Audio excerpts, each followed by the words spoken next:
Welcome to Librarian Recommends.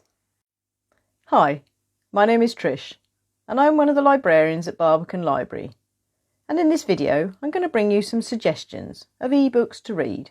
Look out for it fortnightly on a Tuesday. When the library is open, you can of course come into the library to borrow books, but did you know that you can also download ebooks using our free Libby app 24/7? Simply download the Libby app, search for City of London libraries and enter your membership number, and away you go. If you need help using the app, please take a look at the user guide videos on our YouTube channel using the link above. Ebooks are a great way to read, especially if you're unable to get to the library or if the library is closed, as you can download them from the comfort of your own home and start reading straight away. Today's ebook suggestions are all recommendations from our staff, so there are a range of different subjects and genres. The first recommendation is One of Us is Lying by Karen McManus. I absolutely loved this book. It reminded me of the film The Breakfast Club and other American teen dramas. We have 5 students: the bad boy, the jock, the popular princess, the brain box and the relentless gossip. The usual school types, but they end up being more fleshed out than the stereotypes you would expect. They find themselves in detention one afternoon, but one of them shockingly dies, and it doesn't appear to be an accident. One of them is deadlier than expected, and that person is lying. But can you work out who? I thought the book was quite clever and liked that it was told from the perspective of each of the 4 students. Although aimed at teenagers, it appeals to all ages. So if you want a fun, engaging read with a case to solve, why not give it a try? How about Blunt Force by Linda LaPlante?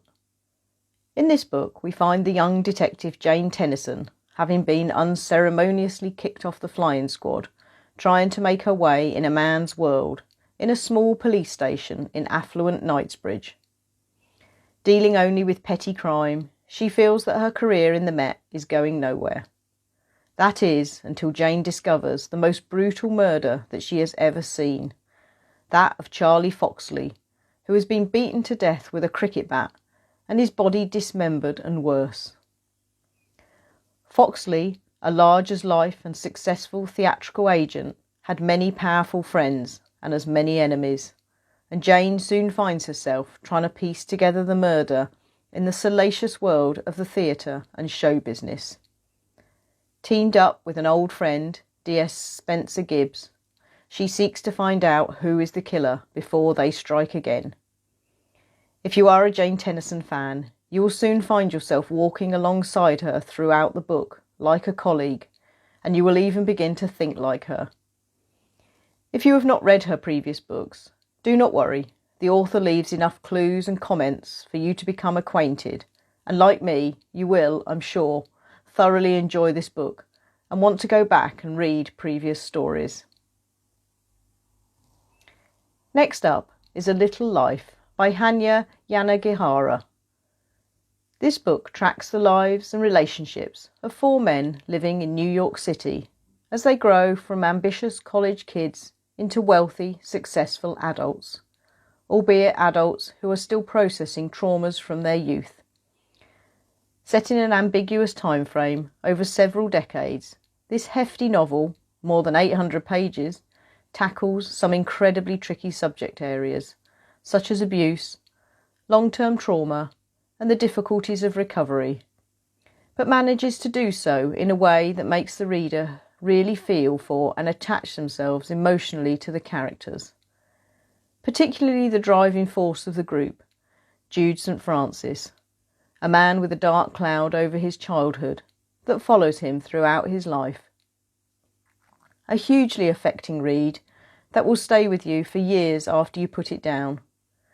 A Little Life may not be for the faint of heart, but rewards the reader with a gripping tale about resilience, intricate relationships between men, and the importance of support from those who love you.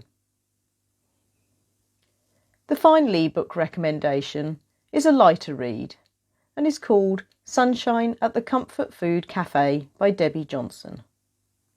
This is a gentle romance novel with all the best ingredients. A cafe full of cakes overlooking the Dorset coast. And the romance, although easy to spot, isn't plain sailing. It is a story of community, family, friendships and love, and revolves around Linny and her daughter Willow, who works at the Comfort Food Cafe. The book was welcomely up to date, and the author has woven into the tale the hardships and joys of caring for someone with Alzheimer's with real insight. Some of it is predictable, but it is written in a way that doesn't matter and draws you into it very quickly. It's a very cosy read, and I didn't want it to end. We have other books in the Comfort Food Cafe series available as eBooks. If you want some further ideas for books to read that our staff have enjoyed, you could try The Last Days of Rabbit Haze by Anna McPartlin, Paris for One by Jojo Moyes, Girl on Fire by Tony Parsons, or Reasons to Stay Alive by Matt Haig. There are so many great reads to choose from. I do hope you enjoy these ideas for your next read. Why not try something different? Delving into something new can be so absorbing and enlightening. And don't forget, if these titles are unavailable when you look, you can search by genre or subject and availability, or simply browse in the Libby app. If you prefer to listen to audiobooks, look out for my Librarian Recommends video on audiobooks fortnightly on a Thursday. Please do like this video if you have enjoyed it and share it with your friends. Your support and feedback is invaluable to us.